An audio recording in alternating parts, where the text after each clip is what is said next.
Well, welcome back to another episode of the FOAC-ILLEA podcast. I'm Stephen LaSpina, chair of the Eastern Committee, and I'm sitting down tonight with President Jim Stoker to discuss a bill that has more to it than meets the eye. Jim, thanks for sitting down to discuss this bill on mandatory storage and the impacts that there could be on Pennsylvania residents if this bill were to pass. Yeah, absolutely. Anytime. So, give us a little bit about this. On its face, it sounds reasonable. Why wouldn't people lock up their guns? I mean, we're educators. We teach people to be responsible around firearms and to have them secured. But what are the ramifications around this that makes it a constitutional issue, an infringement upon people's ability to defend themselves? Yeah, there's a lot to that, right? I mean, so you have the moderate voter here in Pennsylvania who's maybe not on our side of the gun battle, not on the other side of the gun battle. They're just uninformed and they don't understand how all this works. So if you have a legislator that goes up to the podium and says, "Hey, it'd be a great idea if all gun owners locked up their guns. We don't want bad guys getting it. We don't want kids harming themselves. We don't want teens committing suicide with these guns." They're great emotional selling pitches. I mean, who wants any of that, right? We want to stop all that sort of thing. But they're very obscure in how they present the facts on the issue. So what we frequently hear is, well, this study was done, and these child access protection laws, they call them CAPS, are great at reducing teenage suicide, and they're great at reducing, unintentional or accidental discharges of firearms that hurt children. And that is a matter of, I don't want to say perspective, but how you discuss what is great. So, for instance, when we talk about teenage suicide, if you look at the numbers here in Pennsylvania, over the past 5 years, if you add up the total number of teenage suicides, anyone 14 to 17 is where in that category, you run into about 108 deaths over a 5 year period in teenage suicides, which is tragic in and of itself. But you're talking about roughly 21, 22 deaths a year to suicide.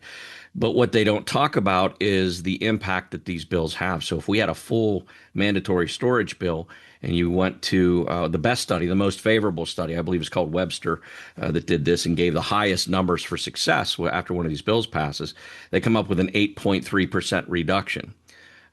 Here in Pennsylvania, an 8.3% reduction means that you saved 1.6 lives.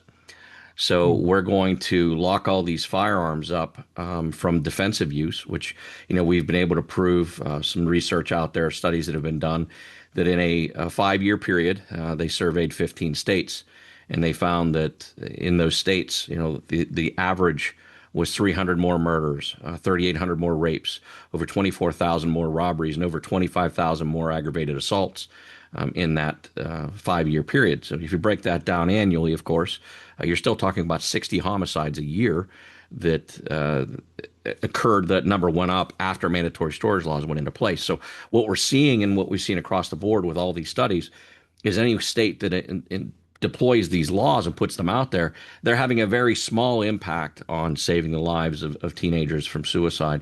But you're losing 60 more to homicide that I'm sure several of those are going to be teenagers. So you're actually going the other direction. And we see the same thing with accidental discharge laws. So let's reset that for a minute because Sure. you went fast. You've been looking at this data, obviously, because we're giving talking points to legislators and trying to combat this bill. But I want to make sure that everybody watching this really understood what you just said. In states where similar legislation was passed, we barely had an effect on saving lives, and because it's hard to really attribute what was as a result of these bills and what wasn't. But what we can say is that after they went in, it didn't negatively impact crime rates. They actually went up. Is that what I hear you saying? Crime rates became much, much worse after these bills. Yeah, absolutely. They surveyed 15 states that had these types of delayed access bills, let's call them, because they're not all, everything has to be locked up in a vault. Some are, have some exceptions, but delayed access bills, or, they're calling it here secure storage of firearms.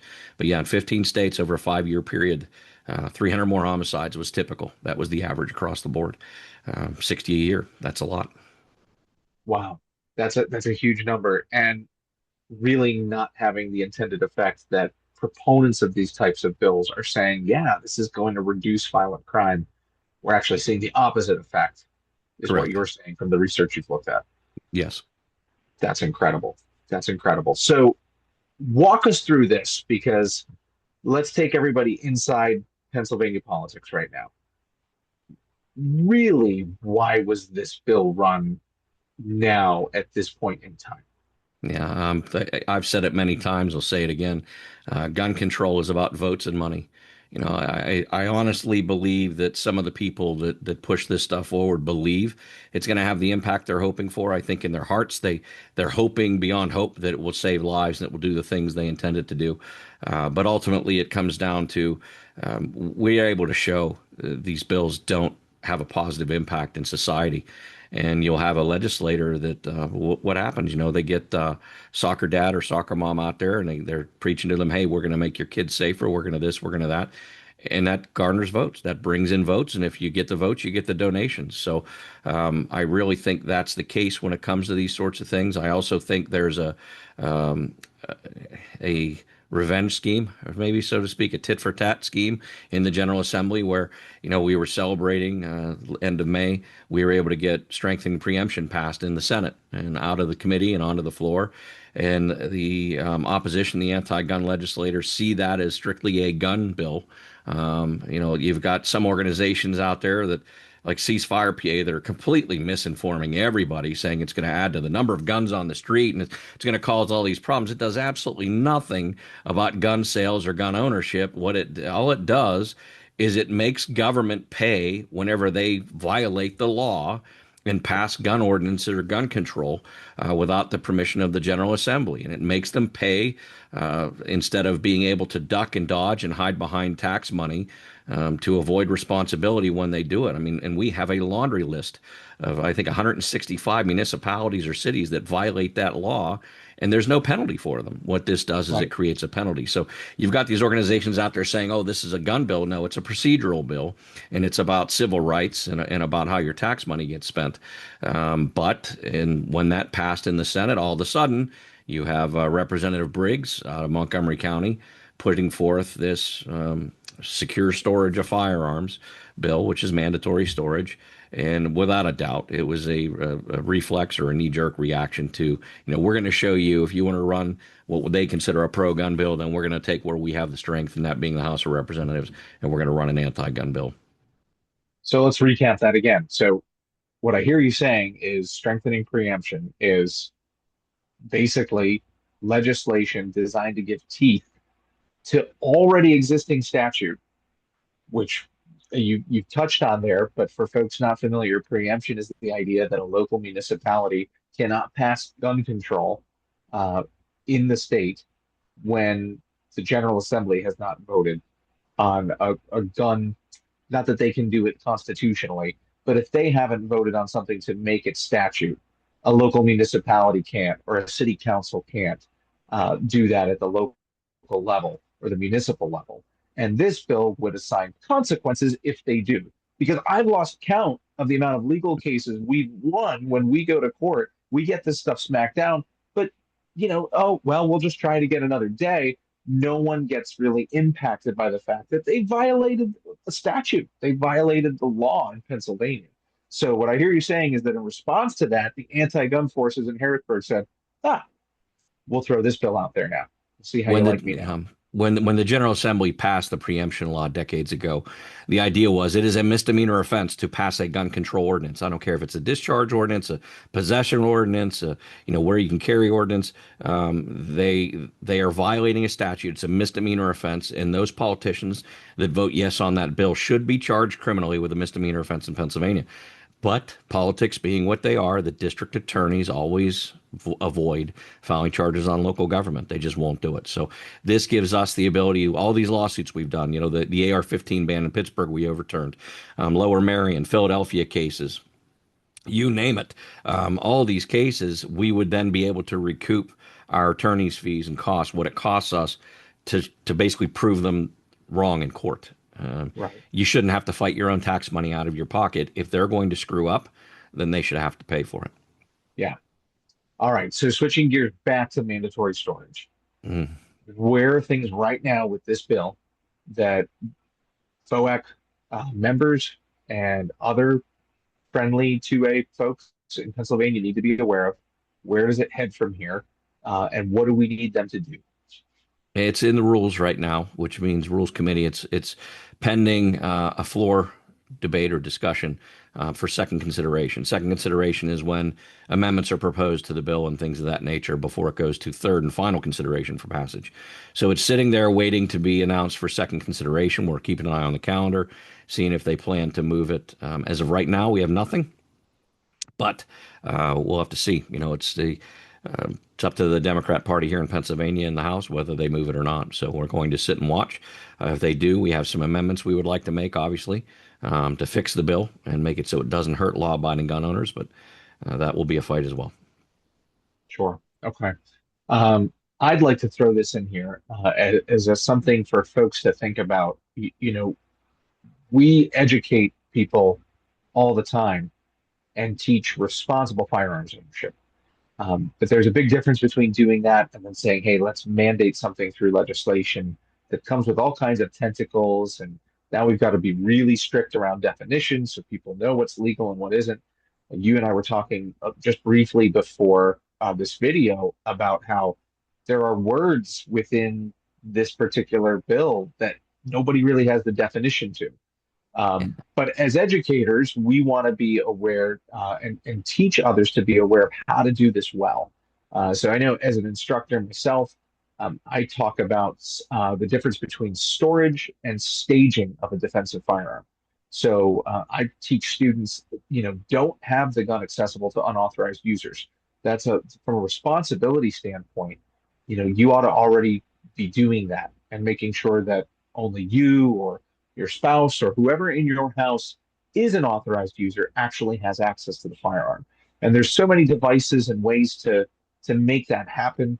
I think of like the quick access safes from many different brands are out there on the market. There's something that you can find that will still give you rapid access to your firearm, but keep it out of the hands of somebody who's not authorized. So we support that concept, but the idea that it would be mandated by the government and have their tentacles around it and not clearly defined and people not understanding exactly what this means. That's something that obviously we at FOAC oppose. And I don't know if there's anything you'd want to add to that, but you're an educator as well. You teach our concealed carry best practices. What do you have for storage and staging tips around the house? Yeah, that brings up, it's the law-abiding citizens' right to choose in their own home. So this bill, ironically, is written as a summary offense if no children are around and a misdemeanor 3 if there are.